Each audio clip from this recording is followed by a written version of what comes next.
Good evening, everybody. I'm Roberto, and today I'm going to be going over the Rwandan genocide. Here's my audience, composed by family members. Here's my cousin Ashley, she's 21. My cousin Zoe, she's 20. And my cousin Kevin, who's 18. So, the Rwandan genocide was 26 years ago, and over 800,000 Rwandan people died. And it was caused by the Hutus and the Tutsis. A genocide means a mass killing over social differences or racism or just differences between two groups. And today we will be going over what happened, what led to it, and how our world is affected by it. So the Rwandan genocide goes all the way back to when European countries were colonized in Africa. And the country that colonized Rwanda was Belgium. So after they left Rwanda, they left the Tutsis, which was the smaller group in charge of Rwanda. And the Tutsis and the Hutus were different because of the shape of their nose, the color of their eyes, or just their color. Normally, Tutsis were taller and they resembled more European people, and Hutus resembled more African people. So by this, you could tell that the conflict between Hutus and Tutsis was pre-planned, and the Hutus were planning to get rid of the Tutsis. And the president at the time before the genocide happened was Habyarimana, and he created the RMD, which was by Hutus. There was another group called the RPF, which was the Rwandan Patriotic Front.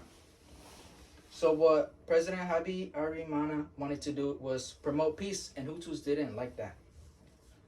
So when Habyarimana was on a plane, his plane got shut down and everyone in that plane died, including him. The Hutus used this to their advantage, and they decided to make roadblocks, barricades, and they decided to get Hutus together to get ready to exterminate Tutsis. They also made militias, armed forces, even people from the army and the Rwandan army, they joined too. This is a picture of the RMD, which was created by the president at the time. And the killing began. A big contribution to the killing was radio stations. Radio stations would go day by day, calling on the Hutus to kill their own people. They will use the phrase "cut down the tall trees," because the Tutsis were tall people, so they wanted to kill them. They didn't only kill Tutsis, but they also rape and torture them. And they normally would use guns or even sticks and machetes. Here's a picture of probably a Tutsi kid, and here are some machete markings on his face, and he lived through it.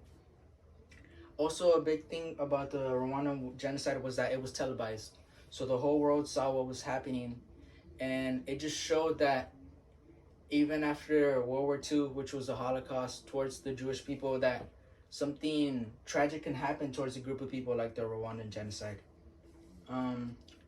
So as the Rwandan genocide began to lose its power, as it began to tone down, 2 million Rwandan people fled the country to neighboring countries. And Tutsis and the RPF, they started to get control over Rwanda. So after the genocide, the Habyarimana group, the RMD, was outlawed, which made it legal, and that couldn't be created anymore. They also created a new government, and they started trials against Hutus who were responsible over mass killings. The trials, however, wasn't that successful because there wasn't much evidence to back up each case or to get Hutus who killed many Tutsis in jail. Now Rwanda is one of the best countries to invest in. Also, the mortality and HIV rate has decreased. But other than that, authorities who still control Rwanda promote violence. Kagame is the president of Rwanda, and he's been the president since the genocide. But he also promotes foreign militias that promote revenge and mass killings. And this just shows how a genocide can be caused by a crazy person. It could be or a crazy group.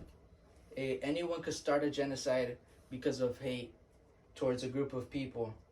And even after this, we can learn that genocides could still happen in our world. Um, and thank you for your time.